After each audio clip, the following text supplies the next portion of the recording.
నామమునకు మహిమ కలుగునుగాక.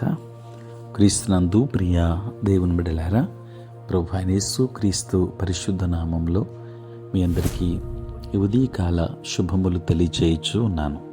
ఈ దినమంతయు మీకు మీ కుటుంబానికి దీవెనకరముగాను ఆశీర్వాదకరముగాను దేవుడు అనుగ్రహించాలని మీ కొరకై ప్రార్థిస్తూ ఉన్నాను.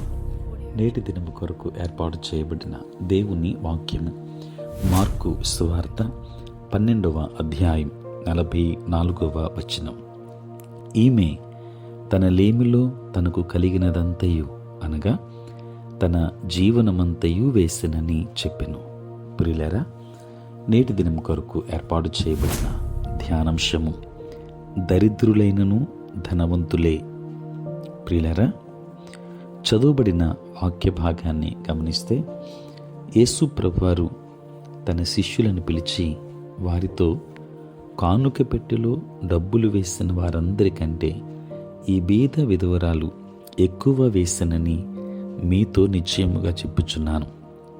వారు తమకు కలిగిన సమృద్ధుల నుండి వేసిరి, కానీ ఈమె తన లేమిలో తనకు కలిగినదంతయు అనగా తన జీవనమంతయు వేసినని చెప్పాను. ప్రియులారా, ఆమె లోకరీత్యా బీదరాలు, కానీ ఆత్మీయంగా ధనవంతురాలు. ఇతరులకు ఎక్కువ ధనముంది, కానీ ఈమెకు ఎక్కువ విశ్వాసముంది.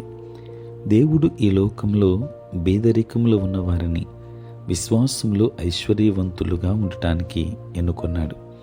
ప్రియులారా, మనకున్నది దేవునికి ఇచ్చుట, ఆరాధనను వ్యక్తపరచుటలో ఒక ప్రధాన పద్ధతి.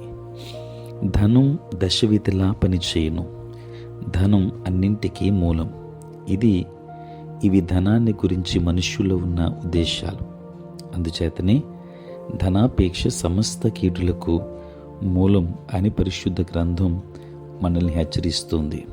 దేవుని బిడ్డలారా, ధనాపేక్ష నుండి విడుదల పొందుట అనున్నది ఆత్మరక్షణ పొందుటంత మంచిది.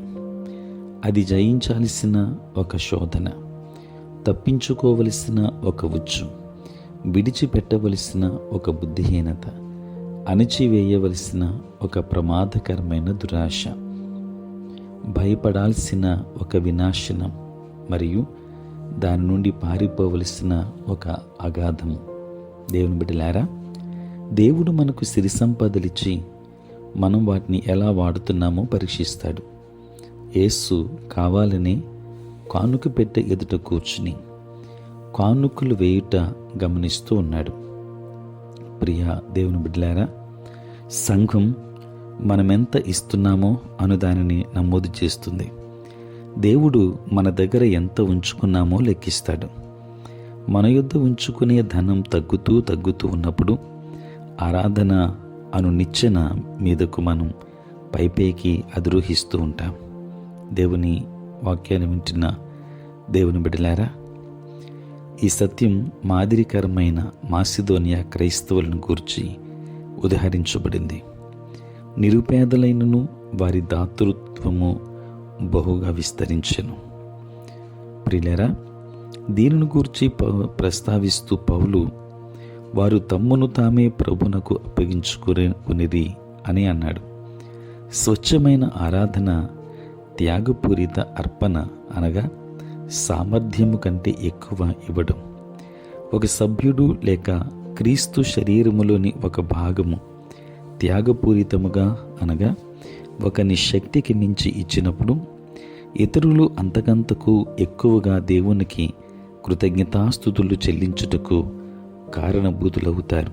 అందుచేతనే లెక్కలు చూడకుండా సంతోషముతో ఇచ్చేవారిని దేవుడు ఎంతగానో ప్రేమించడంలో ఆశ్చర్యం లేదు.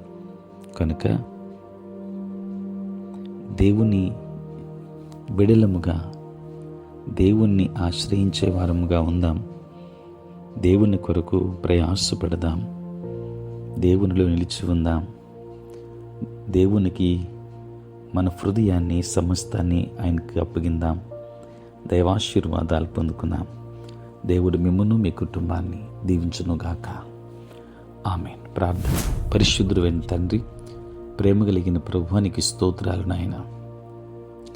రాత్రంతయు కాపాడి సంరక్షించి సుఖనిద్రను దయచేసి మా జీవితంలో మరి ఇక నూతన దినాన్ని మేము చూడగలిగే భాగ్యాన్ని మీరు మాకు ఇచ్చినందులకే స్తోత్రాలు. ప్రభువా, ఈ దినమంతా కూడా మీ సన్నిధి మాతో ఉంచండి. మీ ప్రసన్నత మాకు అనుగ్రహించండి. మా ప్రతి బలహీనత నుండి విడుదలనివ్వండి. మా పనులలో, ప్రయాణములలో, పరిచర్యలో మీరే తోడై ఉండండి. అన్ని దినము కూడా ఈ ప్రార్థనలో ఏకీభవిస్తున్న ప్రతి బిడ్డను కూడా మీరు దీవించండి. దేవా, ఉద్యోగస్తులు, వ్యాపారస్తులు కష్టపడి పని చేసుకుంటున్న బిడ్డలందరి మీద నీ కృపాహస్తం నుంచండి. చదువుకున్న బిడ్డలకు మీరు తోడై ఉండి మీ జ్ఞానమునివ్వండి. నాయన, సంతానలేమితో బాధపడుతున్న బిడ్డలను జ్ఞాపకం చేసుకోండి. వారి గర్భములను తెరవండి. ఉద్యోగముల కొరకు ఎదురు చూస్తున్న బిడ్డలను దీవించండి. నీ ఆత్మతో నింపండి తండ్రి. నీ స్తోత్రాలు. ప్రభువా, ఈ దినమంతా కూడా మీ సన్నిధి మాతో ఉంచి మీకు కృపాక్షేమములతో మమ్మల్ని అందరినీ నింపమని, తోడై ఉండమని యేసు నామములో ప్రార్థించి వేడుకొనుచున్నాము తండ్రి. ఆమేన్. తండ్రి, కుమార, పరిశుద్ధాత్మ త్రియేక దేవుని దీవెన సదా మీకును మీ కుటుంబానికి తోడై ఉండును గాక. ఆమేన్.